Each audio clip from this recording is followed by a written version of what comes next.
మన రక్షకుడైన యేసుక్రీస్తు శ్రేష్టమైన నామములో ప్రత్యేకమైన వందనాలు లివింగ్ గాడ్ మినిస్ట్రీ నుండి తెలియజేస్తూ ఉన్నాను. పరలోకమందున్నటువంటి దేవాతి దేవుడు మనలను ఎందుకోసం పిలుచుకున్నారు, ఎందుకోసం ఆయన ఏర్పాటు చేసుకున్నాడు, జగత్తు పునాదికి ముందే ఆయన మన పట్ల ఎలాంటి ప్రణాళికను, ఎలాంటి ఉద్దేశాన్ని కలిగి ఉన్నాడు అన్నది యేసుక్రీస్తునందు విశ్వాసం ఉంచిన ప్రతి ఒక్కరు కూడా తెలుసుకోవలసిన ప్రాముఖ్యమైన సత్యం. ఆయన ఏదో మనలను అనాలోచనగా లేకుంటే ఏ ఉద్దేశం లేకోకుండా దేవుడు మనలను పిలవలేదు, దేవుడు మనలను సృష్టించలేదు, దేవుడు మనలను ఏర్పాటు చేసుకోలేదు. కాబట్టి ఆయన ఏర్పాటును, ఆయన పిలుపును మనము ఖచ్చితంగా అర్థం చేసుకోవాలి. అపోస్తలుడైన పౌలు గారు ఎఫెసీయులకు రాసిన పత్రిక 4వ అధ్యాయము మొదటి 3 వచనాల్లో ఇలా రాశారు. కాబట్టి మీరు సమాధానమని బంధము చేత ఆత్మ కలిగించు ఐక్యమును కాపాడుకొనుటయందు శ్రద్ధ కలిగిన వారై ప్రేమతో ఒకరినొకడు సహించుచు మీరు పిలువబడిన పిలుపునకు తగినట్లుగా దీర్ఘశాంతంతో కూడిన సంపూర్ణ వినయముతోనూ సాత్వికముతోనూ నడుచుకునవలని ప్రభును బట్టి ఖైదీనైన నేను మిమ్మను బతిమాలుకొనుచున్నాను. ఇక్కడ ప్రాముఖ్యంగా 2వ వచనంలో ఆయన మాట్లాడిన మాట ఏంటంటే, మీరు పిలువబడిన పిలుపునకు తగినట్లుగా నడుచుకోవాలి. ఎందుకోసం ప్రభు మనలను పిలిచాడు అన్నది ప్రాముఖ్యంగా మనకు అర్థం కావాలి. దేవుడు ఎప్పుడు పిలిచాడు మనల్ని? ఒకప్పుడు పాపంలో, ఒకప్పుడు శాపంలో, ఒకప్పుడు అవిధేయతలో బ్రతుకుతున్నప్పుడు. అపోస్తలుడైన పౌలు రోమీయులకు రాసిన పత్రిక 5వ అధ్యాయము 6 నుండి 9 వచనాలు కనుక మనం చదివినట్లయితే ప్రాముఖ్యంగా దేవుడు మనను ఎలాంటి పరిస్థితిలో ఉన్నప్పుడు దేవుడు పిలిచాడనంటే, మొట్టమొదటిగా మనం ఇంకా బలహీనులమై ఉండగా ప్రభు మనలను పిలిచాడు. భక్తిహీనులుగా ఉన్నప్పుడు ప్రభు మనలను పిలిచాడు. మూడవది, మనం ఇంకా పాపులమై ఉండగా పిలిచాడు. 9వ వచనంలో మనం ఇంకా పాపము చేసి దేవునికి శత్రువులుగా ఉన్నప్పుడు సహితము దేవుడు మనల్ని పిలిచాడు. బలహీనులుగా ఉన్నప్పుడు, భక్తిహీనులుగా ఉన్నప్పుడు, పాపులుగా ఉన్నప్పుడు, పాపము చేసి దేవునికి శత్రువులుగా ఉన్నప్పుడు దేవుడు మనల్ని పిలిచాడు. చూడండి, మనను దేవుడు తన సువార్త ద్వారా పిలిచాడు. మనము నశించిపోతున్నప్పుడు, మనము పాపము చేత పట్టబడి శాపగ్రస్తులుగా లోకములో జీవితాన్ని కొనసాగిస్తున్నప్పుడు, పాపం మనలను నరకానికి ఈడ్చుకుని వెళ్ళిపోతున్నప్పుడు, పాపములో, అంధకారములో, శాపంలో బ్రతుకుతున్నటువంటి మనలను ప్రభు పిలిచాడు. ఎందుకోసం పిలిచాడో అన్నది ఈ రోజున మనం ధ్యానం చేయబోతున్నాం. దేవుడు మనల్ని ఎందుకోసం పిలిచాడో అన్నది ఈరోజు కొన్ని వాస్తవాలు మనం నేర్చుకోవడానికి ప్రయత్నించేద్దాం. ఎందుకు తెలుసుకోవాలి? మనము పిలువబడినటువంటి పిలుపునకు తగినట్లుగా నడుచుకోవాలి. ఆయన పిలుపును, ఏర్పాటును మనం నిశ్చయం చేసుకుని ఆ పిలుపులో మనం నిలిచి ఉన్నప్పుడు, ఆ పిలుపు ప్రకారం మనం జీవించినప్పుడు దేవుడు ఏర్పాటు చేసినటువంటి నిత్య దీవాన్ని మనం స్వతంత్రించుకుంటాం. ఆయన పిలిచినప్పుడు ఆ పిలుపునకు తగ్గట్లుగా మనము జీవించకపోయినా వాక్యమే సెలవిస్తుందంటే నిత్య రాజ్యాన్ని మనం పోగొట్టుకుంటాం. కాబట్టి దేవుడు మనల్ని ఎందుకోసం పిలిచాడో ఆ పిలుపులో మనం ఖచ్చితంగా నిలిచి ఉండాలి. మనల్ని చాలామంది చాలా రకాలైన విషయాల గురించి పిలుస్తూ ఉంటారు. ఒకవేళ ఎవరైనా మనల్ని పెండ్లికి పిలిచారనుకోండి, పెండ్లికి తగ్గట్టుగా మన ఏర్పాటు, మన యొక్క సిద్ధపాటు ఉంటుంది. ఎవరైనా మనల్ని పనికి పిలిచారనుకోండి, ఆ పనికి తగ్గట్టుగా మన సిద్ధపాటు, మన ఏర్పాటు ఉంటుంది. ఒకవేళ ఎవరైనా మార్కెట్కి వెళ్దామని పిలిచారనుకోండి, దానికి తగ్గట్టుగానే మన సిద్ధపాటు, మన ఏర్పాటు ఉంటుంది. అలాగే దేవుడు మనల్ని ఇక్కడ పిలుస్తూ ఉన్నాడు. ఎందుకోసం? నిత్య రాజ్యానికి వారసులు అవ్వడానికి, నిత్య దీవాన్ని స్వతంత్రించుకోవడానికి, ఆయనతో పాటు యుగయుగాలు ఉండడానికి. అంతేకాదు ఆయన చిత్తాన్ని, ఆయన ప్రణాళికను, ఆయన ఉద్దేశాన్ని సంపూర్ణంగా మనం నెరవేర్చడానికి దేవుడు మనల్ని పిలుస్తూ ఉన్నాడు. కాబట్టి ఆయన పిలుపునకు తగ్గట్టుగా మన జీవితము, మన విశ్వాస జీవితము ఉండాలని దేవుని వాక్యం చెప్తోంది. అపోస్తలుడైన పౌలు కొరింథీయులకు రాసిన మొదటి పత్రిక 1వ అధ్యాయము 2వ వచనం, కొరింథీలోనున్న దేవుని సంఘమునకు అనగా క్రీస్తు యేసునందు పరిశుద్ధపరచబడిన వారై పరిశుద్ధులుగా ఉండుటకు పిలువబడిన వారికి. మీరు ఎందుకోసం పిలువబడ్డారనంటే పరిశుద్ధులుగా ఉండడానికి దేవుడు మనల్ని పిలిచాడు. పరిశుద్ధులుగా ఉండడానికి, పవిత్రులుగా ఉండడానికి, పవిత్రమైన జీవితాన్ని కొనసాగించడానికి దేవుడు మనల్ని పిలిచాడు. ఎఫెసీ పత్రికలో కూడా మనం చదువుకున్నాం, జగత్తు పునాది వేయబడక మునిపే ప్రేమ చేత ఆయన క్రీస్తులో మనలను ఏర్పరుచుకున్నది. ఎందుకోసం అని అంటే ఆయన ఎదుట పరిశుద్ధులుగా, నిర్దోషులుగా ఉండాలని దేవుడు మనలను ఎన్నుకున్నాడు. ప్రభు మనలను పిలిచాడు. అందుకోసమే దేవుడు మనలను ఏర్పాటు చేసుకున్నాడు. చూడండి, రక్షణ ప్రణాళికలో మనము పరిశుద్ధులుగా ఉండాలన్నది దేవుని యొక్క ఉద్దేశం. ఎఫెసీ పత్రిక 5వ అధ్యాయము 27 నుండి 29 వచనాలు కనుక మనం చదివినట్లయితే, అటువల్లే క్రీస్తు కూడా సంఘమును ప్రేమించి అది కలంకమైనను ముడతైనను అట్టిది మరి ఏదైనను లేక పరిశుద్ధమైనది గాను నిర్దోషమైనది గాను మహిమగల సంఘముగాను ఆయన తన ఎదుట దానిని నిలువబెట్టుకొనవలెనని వాక్యముతో ఉదక స్నానం చేత దానిని పవిత్రపరచుటకై తన్ను తానే సమర్పించుకున్నాడు. ఆయన అర్పించుకున్నాడు. తండ్రి అయిన దేవుని ఎదుట సంఘమును పవిత్రమైనదిగా, పరిశుద్ధమైనదిగా, నిర్దోషమైనదిగా నిలబెట్టడానికి పరలోకముందున్న దేవుడు పరలోకపు మహిమను విడిచి భూమి మీదకి వచ్చి మన కొరకు తన్ను తాను సమర్పించుకున్నది. ఎందుకనంటే పరిశుద్ధులుగా ఉండాలని, పవిత్రంగా తండ్రి అయిన దేవుని ఎదుట మనల్ని నిలబెట్టాలన్న ప్రాముఖ్యమైన ప్రణాళిక, ఉద్దేశం చొప్పున దేవుడు మనల్ని ఎన్నుకున్నాడు. కాబట్టి ఒక మాట గమనించాలి, క్రైస్తవ విశ్వాస జీవితంలో పవిత్రత, పరిశుద్ధత అన్నది చాలా ప్రాముఖ్యం. అసలు ఆయన ప్రాముఖ్యమైన ఉద్దేశం ఏంటనంటే పవిత్రంగా బ్రతకాలన్నది. పరలోకమున్నటువంటి దేవాతి దేవుడు కూడా ఆయన పరిశుద్ధుడై ఉన్న ప్రకారము మనమును అన్ని విషయాలలో పరిశుద్ధులై ఉండాలని పేతురు రాసిన మొదటి పత్రిక 1వ అధ్యాయం 14వ వచనంలో మనం చదువుకుంటాం. అన్ని విషయాలలో పరిశుద్ధత కలిగి ఉండాలి. సమస్త విషయాలలో పవిత్రతను మనం కొనసాగించాలి. పరిశుద్ధత లేకుండా ఎవడూ ప్రభువును చూడలేడు. హృదయ శుద్ధి గలవారు మాత్రమే దేవుని చూస్తారు సుమా. కాబట్టి మన పవిత్రత, పరిశుద్ధమైన జీవితము మనము దేవుని ఎదుట నిలబడడానికి, ఆయన ఎదుట నిర్దోషులుగా నిలబడడానికి పవిత్రమైన జీవితం మాత్రమే మనకు ఉపయోగపడుతుంది. కాబట్టి పవిత్రత, పరిశుద్ధత అనేది క్రైస్తవ విశ్వాస జీవితంలో చాలా ప్రాముఖ్యమైన విషయం అని దేవుని వాక్యం స్పష్టంగా నేర్పిస్తూ ఉంది. మరొక విషయం ఏంటంటే పరిశుద్ధత లేని వారిని ఆయన ఎన్నడూ వాడుకోడు. పవిత్ర లేకోకుండా ఆయన ఎన్నడూ వాడుకోడు. చూడండి, అపోస్తలుడైనటువంటి పౌలు తిమోతికి రాసినటువంటి 2వ పత్రిక 2వ అధ్యాయం 20వ వచనములో, గొప్ప ఇంటిలో వెండి పాత్రలను, బంగారు పాత్రలను మాత్రమే గాక కర్రవియు మట్టివి కూడా ఉండును. వాటిలో కొన్ని ఘనతకును కొన్ని ఘనహీనతకును వినియోగింపబడును. ఎవడైనను వీటిలో చేరక తన్ను తాను పవిత్రపరచుకొని ఎడల వాడు పరిశుద్ధపరచబడిన వాడై యజమానుడు వాడుకొనుటకు అర్హమై ప్రతి సత్కార్యమునకు సిద్ధపరచబడి ఘనత నిమిత్తమైన పాత్ర అయి ఉండును. చూడండి, దేవుడు ఎవరిని వాడుకుంటాడు? పవిత్రమైన జీవితాన్ని కొనసాగించిన వారిని దేవుడు వాడుకుంటాడు. పవిత్రత లేకోకుండా, పరిశుద్ధత లేకోకుండా దేవుడు ఎన్నడూ వాడుకోడు. చూడండి, శుద్ధి చేయబడినటువంటి పాత్ర ఏదైనా కిచెన్లో ఉన్నప్పుడు, వంట చేసేటప్పుడు వాటిని వాడుకోవడానికి, వంట చేయడానికి వాటిని ఉపయోగిస్తారు. ఆ పాత్ర కడగబడకుండా, శుభ్రం లేకోకుండా ఉన్నట్లయితే దేనికి మనం వాడం కదండి.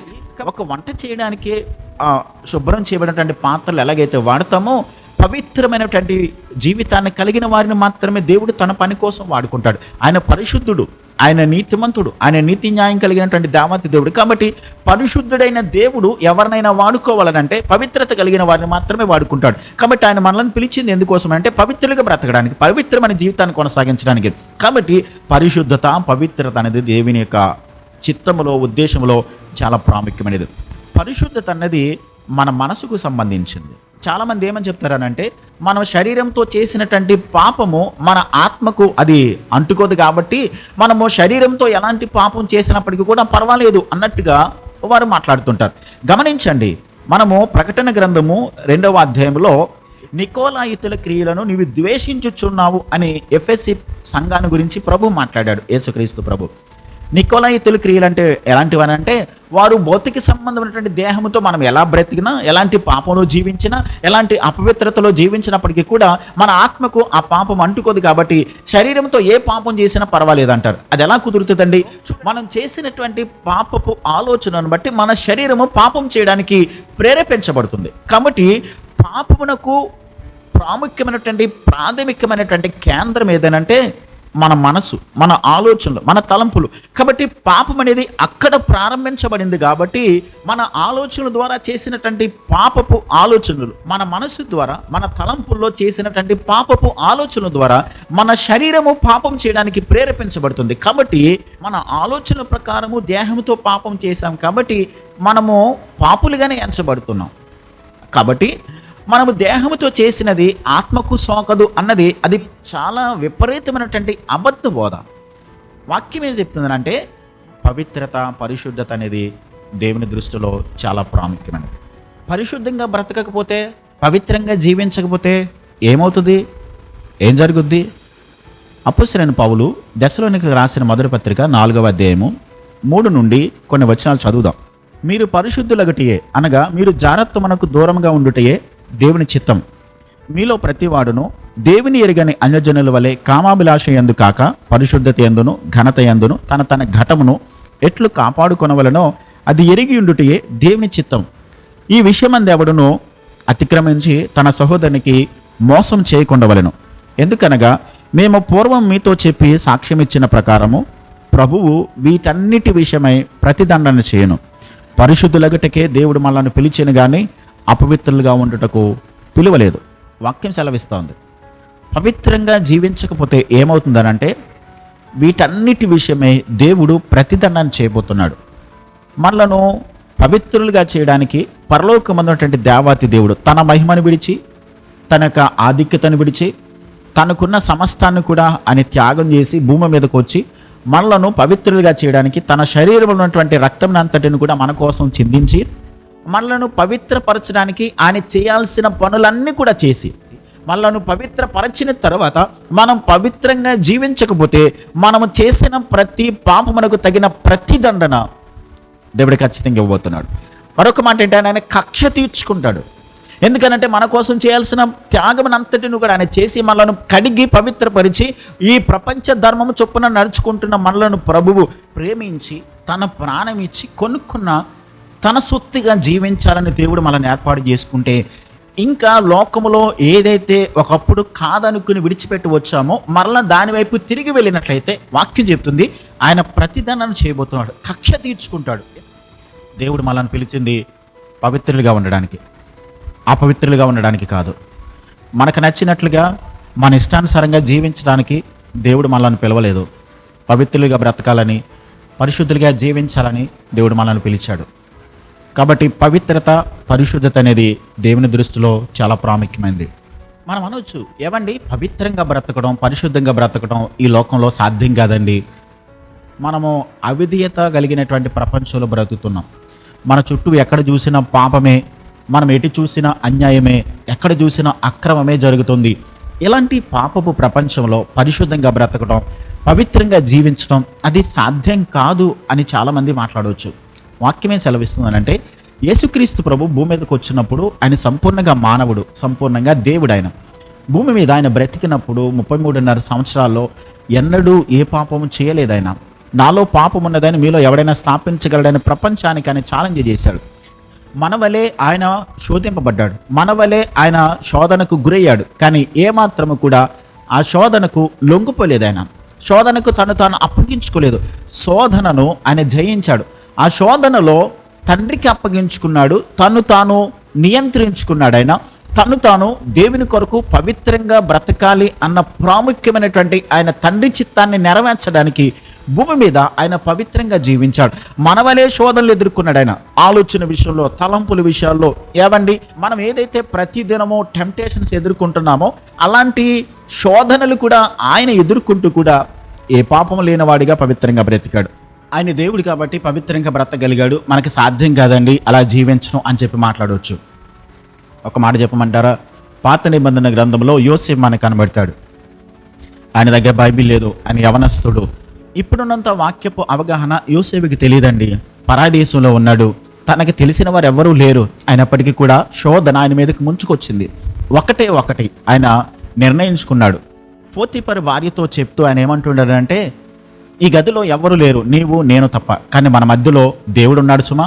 ప్రతి విషయంలోనూ కూడా, ప్రతి సందర్భంలోనూ కూడా దేవుణ్ణి ఆయన మధ్యకి తీసుకొచ్చి పెట్టుకున్నాడు. కాబట్టి అన్ని సందర్భాల్లో దేవునికి ఆయన ప్రాధాన్యత ఇచ్చాడు, దేవునికి భయపడ్డాడు. దేవుడు నన్ను చూస్తున్నాడు, దేవుని కనుదృష్టి నా మీద ఉన్నది అనే ఆలోచనతో యోసేపు బ్రతకగలిగాడు. కాబట్టి అన్ని సందర్భాల్లో, అన్ని విషయాల్లో దేవుణ్ణి సెంటర్గా పెట్టుకున్నాడు యోసేపు. అందుకనే పవిత్రంగా బ్రతకగలిగాడు. వాక్యపు అవగాహన లేనటువంటి ఆనాటి సమాజములో, ఆనాటి తరములో యోసేపు లేక నోవహు లేక హనోకు వీళ్ళందరూ కూడా పవిత్రంగా బ్రతకగలిగారు. వాళ్ళకి సాధ్యమయ్యిందని అంటే ఈనాడు వాక్యపు అవగాహన పూర్తిగా ఉన్న మనకు, మన చేతిలో బైబిల్ ఉంది, మన చుట్టూ వాక్యము అనేక రీతులుగా మన దగ్గరికి కాదనుకున్న వచ్చి పడుతూ ఉంది. ఇలాంటి సమాజంలో బ్రతుకుతున్న మనము పవిత్రంగా బ్రతకడం, పవిత్రంగా జీవించడం అది సాధ్యం కాదు అని చెప్తున్నామంటే సాకులు చెప్పి తప్పించుకోవడానికి ప్రయత్నం చేస్తున్నాం. గమనించాలి, పవిత్రత లేకుండా ఎవడు ప్రభువుని చూడలేడు. పరిశుద్ధత కలిగిన వారు మాత్రమే దేవుని చూస్తారు. ఆయన మనల్ని పిలిచింది పవిత్రంగా బ్రతకడానికి. ఒక స్త్రీని మోహపు చూపుతో చూచి ప్రతివాడు అప్పుడే తన హృదయమందు ఆమెతో పాపం చేసిన వాడు అవుతాడు. అది స్త్రీ పురుషులకు కూడా వర్తిస్తుంది. కేవలం స్త్రీలకు మాత్రమే కాదు, పురుషులకు మాత్రమే కాదు. వాక్యం సెలవిస్తుంది, పాపిష్టి ఆలోచనలు, పాపిష్టి తలంపులు, పాపిష్టి క్రియలతో మనం బ్రతుకుతున్నప్పుడు దేవునికి మనకి సంబంధం ఏమాత్రం ఉండదు. పవిత్రత కలిగిన వారు మాత్రమే దేవునితో సంబంధాన్ని కలిగి ఉండగలుగుతారు.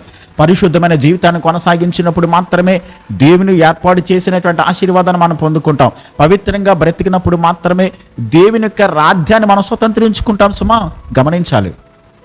ఆయన పరిశుద్ధుడు. పరలోకములో దేవదూతల చేత పరిశుద్ధుడని ఆయన కొనియాడబడుతున్నాడు. ఆ పరిశుద్ధుడైన దేవుడితో మనం ఉండాలనంటే మనం కూడా ఖచ్చితంగా పవిత్రంగా బ్రతకాలి.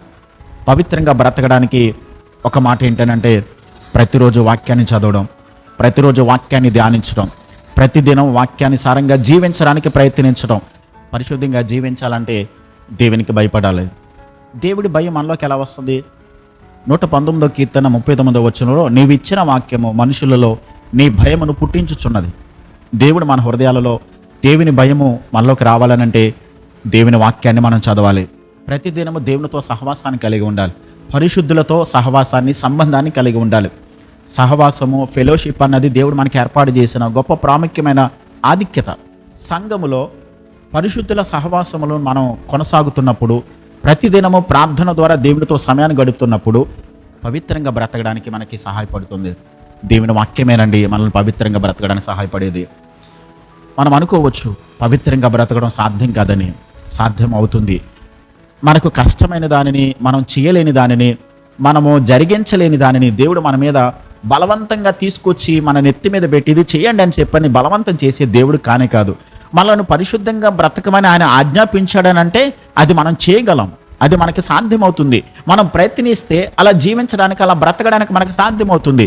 కాబట్టి మనం ప్రయత్నించకుండా ఇది సాధ్యం కాదని తప్పించుకోవడానికి సాకులు చెప్పినట్లయితే వాక్యం సెలవిస్తుంది, మనం పిలువబడిన పిలుపునట్టుకు తగ్గట్టుగా మనం జీవించట్లేదు. మనల్ని పిలిచింది ప్రభువు తన పిలుపునకు తగ్గట్లుగా మనం బ్రతకాలని. ఆయన పిలిచిన పిలుపునకు తగ్గట్టుగా మనం అందులో నడుచుకోవాలని ప్రభు మనల్ని పిలిచాడు. పిలుపులో మనం నిలిచి ఉన్నప్పుడు, పవిత్రంగా బ్రతికినప్పుడు మాత్రమే దేవుని రాజ్యాన్ని స్వతంత్రించుకుంటాం. ఒకవేళ అపవిత్రతలో పడిపోయి, ఈ లోక సంబంధమైన దుర్నీతిలో పడిపోయి బయటికి రాలేక, ఇక నేను పవిత్రంగా బ్రతకాలని నాకు ఆశ అయితే ఉంది, పరిశుద్ధంగా జీవించాలనేటువంటి కోరిక అయితే ఉంది, కానీ నా వల్ల కావట్లేదు, నేను నాకున్నటువంటి బలహీనతలో నుండి బయటికి నేను రాలేకపోతున్నాను, నాకున్నటువంటి బలహీనతలో నుండి నా అంతటి నేనుగా తీసివేసుకోలేకపోతున్నాను, నాకు సహాయం చేయండి ప్రభు అని చెప్పని దేవుని దగ్గరికి వస్తే, ఒకవేళ ప్రభువా నేను పవిత్రంగా బ్రతకాలి, నాకు సహాయం చేయండి, నన్ను మీ చిత్తాన్ని చేయడానికి నాకు మీ కృపను అనుగ్రహించమన్నది ఒకవేళ మీ ప్రార్థన అయినట్లయితే, ఒకవేళ మీ ఆలోచన అయినట్లయితే, దేవుని దగ్గరికి వచ్చి ప్రభువును ప్రార్థన చేస్తే, ప్రభువుని అడిగితే ఖచ్చితంగా దేవుడు కృప చూపిస్తాడు, దేవుడు సహాయం చేస్తాడు. మనంతట మనముగా తీసివేసుకోలేనటువంటి బలహీనతలను ప్రభు మనకి సహాయం చేసి వాటిలో నుండి బయటికి రావడానికి, ఆ అపవిత్రమైనటువంటి జీవితంలో నుండి మనం బయటికి వచ్చి ఆయన పిలిచిన పిలుపునకు తగ్గట్టుగా పరిశుద్ధతలో, పవిత్రతలో, యథార్థమైన జీవితంలో మనం బ్రతకడానికి దేవుడు మనకు సహాయం చేస్తాడు, కృపనిస్తాడు. అలా సహాయం చేయాలని దేవుని సహాయాన్ని కోరుకుందాం, ప్రార్థన చేద్దాం. ప్రేమ కలిగిన మా కన్న తండ్రి, మా గొప్ప దేవా, మీకు స్తోత్రాలు ప్రభా. పరిశుద్ధులుగా ఉండుటకే మీరు మమ్మల్ని పిలిచారు. పవిత్రత, పరిశుద్ధత అన్నది మీ దృష్టిలో చాలా ప్రాముఖ్యమైనది ప్రభా. పరిశుద్ధత లేనివారు మీ సన్నిధిలో చేరలేరు ప్రభా. తండ్రి, మీ యొక్క పరిశుద్ధమైనటువంటి పర్వతం మీద నివసింపదగిన వారు పవిత్రులు మాత్రమే అన్న వాక్య సత్యమును మేము అర్థం చేసుకుని మా అనుదిన జీవితంలో మేమెల్లప్పుడు కూడా ప్రభా మీ వాక్యానికి లోబడి, మీ చిత్తానికి తల వంచి, మా ఆలోచనలో, మన చూపుల్లో, మా తలంపులో, మా క్రియల్లో, మేము చేసే ప్రతి ప్రయత్నంలో, పనిలో కూడా పవిత్రంగా బ్రతకడానికి మీరు మాకు సహాయం చేయండి. మీరు పరిశుద్ధులై ఉన్న ప్రకారము మేమును పరిశుద్ధంగా బ్రతకడానికి సహాయం చేయండి. నేను ఎంతమంది బిడ్డలైతే ప్రభా నేను పవిత్రంగా బ్రతకాలని ఆశ అయితే ఉంది, కానీ నాకున్నటువంటి బలహీనతలను బట్టి ఈ లోక సంబంధిత దుర్నీతులు, అపవిత్రతలో, పాపపు ప్రపంచంలో పడిపోయి బయటికి రాలేకపోతున్నాను, నాకు సహాయం చేయవా అని చెప్పని ఎవరైతే ప్రార్థన చేస్తూ ఉన్నారో దయచేసి నాయన వారిని జ్ఞాపకం చేసుకునండి, కనికరించండి, కృప చూపించండి నాయన. వారిని మరలా పడిపోయిన స్థితిలో నుండి లేవనెత్తి బలపరిచి శక్తినిచ్చి మీ కొరకు పవిత్రంగా జీవించేవారుగా, పరిశుద్ధులుగా బ్రతికేవారుగా, మీ చిత్తాన్ని, మీ పిలుపును, ఏర్పాటులో వారు నిలిచి ఉండి తండ్రి నాయన సంపూర్ణంగా మీ రాజ్యాన్ని స్వతంత్రించుకోవడానికి మీ కృపనివ్వండి, బలపరచండి. ప్రతి కుటుంబాన్ని ఆశీర్వదించండి. ప్రతి కుటుంబాన్ని కూడా మీ రెక్కల నీడలో మీరు భద్రపరిచి కృప చూపించి మేలు చేసి మీ నామునకు మాత్రమే మహిమ తెచ్చుకునమని యేసుక్రీస్తు నామములో ప్రార్థించి వేడుచున్నాను మా పరమ తండ్రి. ఆమేన్.